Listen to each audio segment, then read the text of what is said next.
ವೀಕ್ಷಕರೇ ನಮಸ್ಕಾರ. ಕರ್ನಾಟಕದ ಪ್ರತಿಯೊಬ್ಬ ರೈತ ಮತ್ತು ರೈತರ ಮಕ್ಕಳಿಗೆ ಈ ಒಂದು ವಿಚಾರ ಗೊತ್ತಿರಲಿ. ಭೂಮಾಪನ, ಕಂದಾಯ ವ್ಯವಸ್ಥೆ ಮತ್ತು ಭೂ ದಾಖಲೆಗಳ ಇಲಾಖೆಯಿಂದ ಒಂದು ಮೊಬೈಲ್ ಅಪ್ಲಿಕೇಶನ್ ಅಭಿವೃದ್ಧಿಪಡಿಸಿದ್ದಾರೆ. ಈ ಮೊಬೈಲ್ ಅಪ್ಲಿಕೇಶನ್ ಹೆಸರು ದಿಶಾಂಕ್ ಅಂತ ಹೇಳಿ. ಇದನ್ನ ನೀವು ಪ್ಲೇಸ್ಟೋರ್ ನಲ್ಲಿ ಡೌನ್ಲೋಡ್ ಮಾಡೋದಾಗಿರುತ್ತೆ.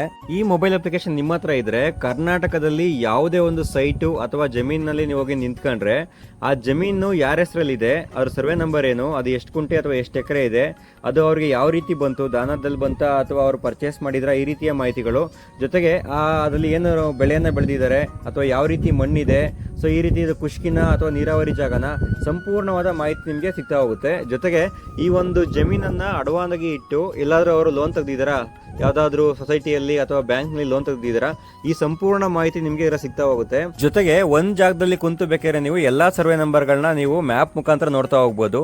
ಸೊ ಈ ಒಂದು ಮಾಹಿತಿಯನ್ನ ದಯವಿಟ್ಟು ಎಲ್ಲಾ ರೈತರ ಜೊತೆ ಶೇರ್ ಮಾಡ್ಕೊಳ್ಳಿ. ಜೊತೆಗೆ ನಿಮ್ಮ ಜಮೀನುಗಳು ಎಲ್ಲಿದೆ, ಏನು ಎತ್ತ, ಕೆಲವೊಂದ್ಸಲ ತುಂಬಾ ವರ್ಷ ಆಚೆ ಇದ್ದು ಆಮೇಲೆ ಊರಿಗೆ ಬಂದಾಗ ಆ ಕಡೆ ಈ ಕಡೆ ಹೋಗಿರುತ್ತೆ. ಅವಾಗ ದಯವಿಟ್ಟು ಈ ಮೊಬೈಲ್ ಅಪ್ಲಿಕೇಶನ್ ಬಳಸ್ಕೊಂಡು ನೀವು ಒಂದು ರೆಫರೆನ್ಸ್ ಆಗಿ ನೀವು ನೋಡ್ಕೋಬಹುದಾಗಿರುತ್ತೆ. ಇವತ್ತಿನ ನೀವು ಕೂಡ ದಿಶಾಂಕ್ ಆ್ಯಪ್ ಅನ್ನು ಬಳಸಿ ಹಾಗೂ ಸಾಕಷ್ಟು ರೈತರ ಗುಂಪುಗಳಲ್ಲಿ ಶೇರ್ ಮಾಡಿ. ಮುಂದಿನ ವಿಡಿಯೋದಲ್ಲಿ ಇನ್ನಷ್ಟು ಉತ್ತಮ ಮಾಹಿತಿಯನ್ನು ತಿಳ್ಕೊಳ್ಳೋಣ. ಧನ್ಯವಾದಗಳು.